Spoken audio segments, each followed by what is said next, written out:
اور وہ آدمی اس کی امید پوری کرنے پر قادر ہو پھر بھی امید پوری نہ کرے تو قیامت کے دن اللہ اس کی بھی بہت ساری امیدیں پوری نہیں کرے گا، اسے سزا ملے گی۔ امید پوری کرنے پر قادر تھا، مجبور نہیں تھا، پر پوری نہ کی تو اسے قیامت کے دن سزا ملے گی۔ تو فرمایا یہ کتا امید لگا کے آیا تھا میرے گھر میں کھانے کی، تو اگر میں پوری نہ کرتا تو پھر حضور کی اس حدیث پر عمل کیسے ہوتا، اور پھر مجھے حدیثیں بیان کرنے کا مطلب کیا سمجھ میں آتا۔ امام احمد بن حنبل رحمۃ اللہ تعالیٰ علیہ فرماتے ہیں میں نے کہا استاد جی اجازت دے دیں۔ کہا کدھر آئے تھے؟ کہا حضور جس کام آیا تھا نا وہ میرا بڑا ہی اچھا ہو گیا ہے، وہ بڑا شاندار ہو گیا، جو حدیث بھی آپ نے بیان کر دی اور صرف بیان نہیں کی، آپ نے تو عمل کر کے بھی دکھا دیا ہے، آپ نے تو اس حدیث پر منوان عمل کر کے بھی دکھا دی۔ جانور کے ساتھ حسن سلوک کرنا، اس کے ساتھ پیار کرنا، جانوروں کا خیال رکھنا۔ کچھ جانور موذی ہوتے ہیں، شریعت نے انہیں مارنے کی اجازت دی ہے، اجازت دے دیا۔ جو جانور تکلیف دیتا ہے، اذیت دیتا ہے، اسے مارا جا سکتا ہے، اس کو ہٹایا جا سکتا ہے، لیکن جانور کے حقوق کا لحاظ کرنا، اس پر رحم کھانا، اس پر توجہ دینا۔ میں برطانیہ کے ایک شہر کی طرف جا رہا تھا تو رستے میں نا ٹریفک بند ہو گئی، تو آپ کو پتا ہے میپ وغیرہ نکل آئے ہیں تو میپ سے پتہ چل جاتا ہے کہ کس روڈ پہ رش زیادہ ہے، کس پہ رش کم ہے۔ تو میں نے اپنے ڈرائیور سے یہ شکوہ کیا کہ میاں تم تو کہتے ہو یہ رستہ صاف ہے، یہ تو یہاں تو ٹریفک ہے۔ کہنے لگا حضرت صاحب پہلے نہیں تھی، ابھی ہوئی ہے تو پتہ کر لیتا ہوں۔ اس نے نیٹ پر کوئی چیز لگائی تو جواب یہ آیا کہ روڈ پہ نا آگے کتے کا ایکسیڈنٹ ہو گیا ہے اور ایمبولینس آ رہی ہے کتا اٹھانے کے لیے، تو جیسے ہی کتا اٹھا کے لے جائے گی نا روڈ کھول دیا جائے گا۔ مجھے نا شرم آئی مجھے، احساس نے مجھے پریشان کر دیا۔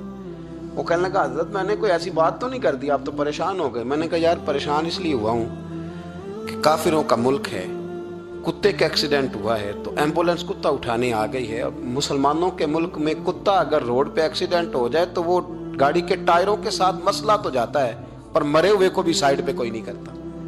میرے وطن عزیز میں، میرے ملک کے اندر کتا اگر اس کا ایکسیڈنٹ ہو گیا تو ٹائروں کے ساتھ ہی وہ جائے گا، یعنی درس دینے والا M A, B A, B B A, M S C, M Phil, P H D کی ڈگری رکھنے والا، اب مالدار غریب لوگ تو نہیں نا گاڑیاں ڈرائیو کر رہے ہوتے، مالدار پڑھے لکھے لوگ، وہ اپنے ٹائروں کے ساتھ اس کتے کے اوپر سے گزریں گے لیکن کچھ چھڑی لے کے اس کو سائیڈ پہ نہیں کریں گے۔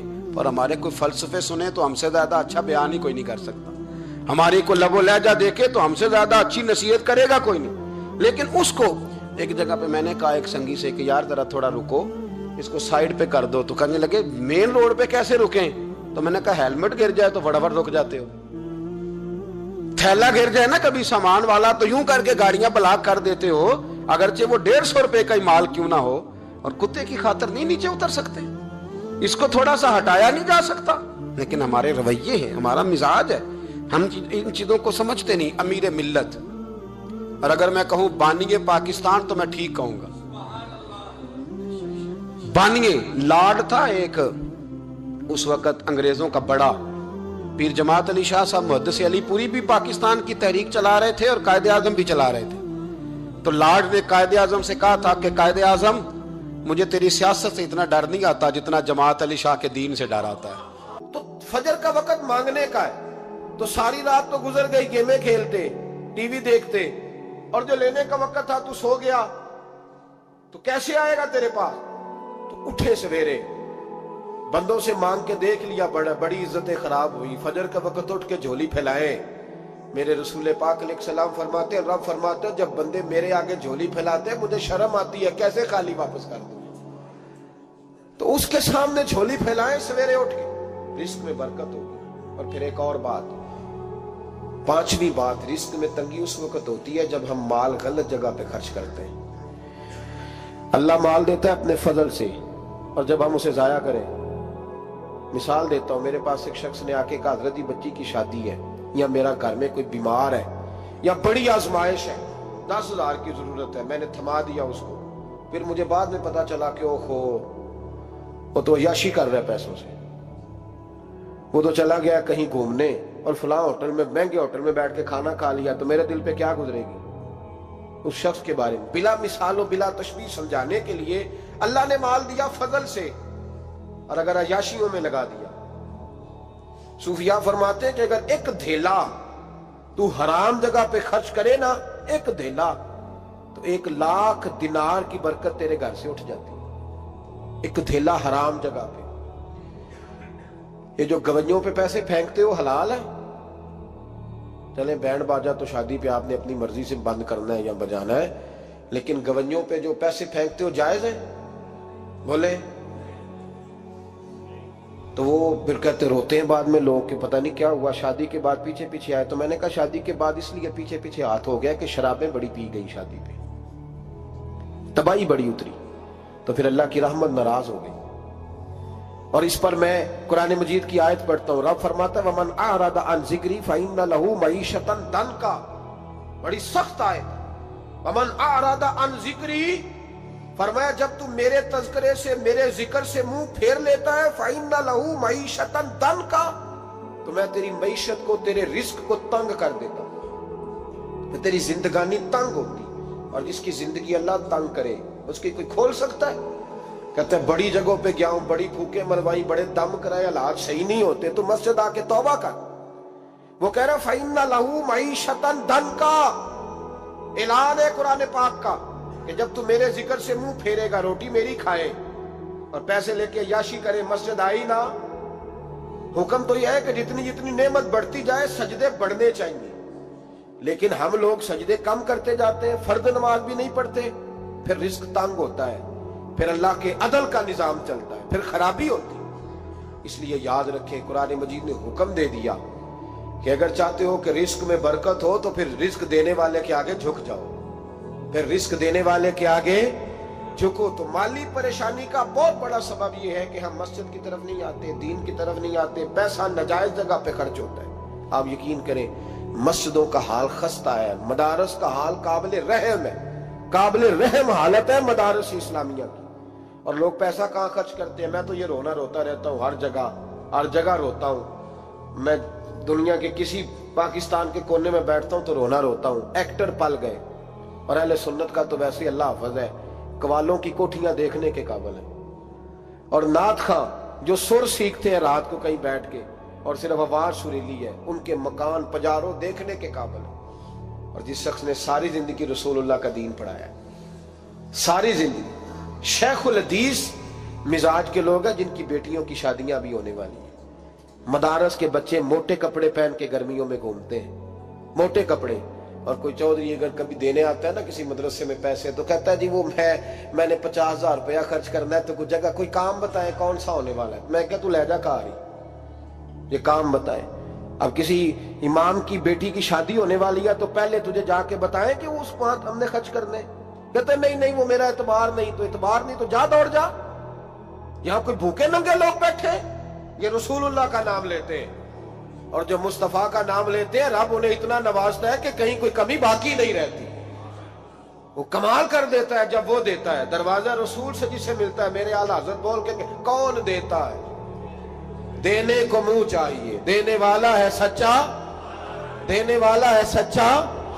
میں بہت دور تھا پنجاب کے کونے میں، تو محفل سے فارغ ہوا تو 5-5 ہزار کے نا 4 نوٹ ایک چودھری سامنے علیحدہ کر کے، اس طرح شادیوں پہ نہیں دیتے 2000 دا وکھرا کرنا ہے نظر آوے. انہوں نے کتنے نہ لگے کہ 1000 ہی دے گیا، تو علیحدہ کر کے نا 4 نوٹ. تو یوں کی حضرت صاحب یہ، میں نے کہا تو شاید مجھے جانتا نہیں، پتہ نہیں میں کون ہوں. اس نے کہا کیا مطلب؟ میں نے کہا بڑی مسجدوں میں لوگوں نے کہا آ جاؤ. میں نے کہا وہاں رہنا ہے جہاں مسجد بھی ہو اور اللہ کی دی ہوئی عزت بھی ہو. بڑے اداروں میں تو باتیں بڑی سننی پڑتی ہیں. تو سمجھا ہی نہیں ہمیں، تو نے یہ کس طرح کی بات کر دی؟ اس کو اٹھا کے لے جا. غیرت ہے بڑی چیز جہاں نے تگ و دو میں، پہناتی ہے یہ فقر کو تاج سردارا. ایک صاحب مجھے ٹیلی فون کر کے کہنے لگے جناب ایک ٹائم چاہیے تھا. میں نے کہا میں نے یار سارے وقت اتفاق کی بات ہے کہ 6-6 7-7 8-8 مہینوں قبل لوگ وقت لے لیتے ہیں تو ٹائم نہیں ہے.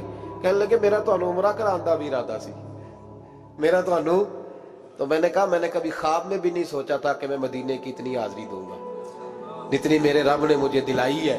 تو مجھے کون سی بات بتاتا ہے؟ یہ تو میرے رب کا فضل ہے. میرا دی گل نہ غریباں دی گل ہے، مدینے چ جانا نصیباں دی گل ہے. تو کیسی بات بتاتا ہے کہ تھوڑا سا میں اشارہ دوں گا تو شاید بندہ جو ہے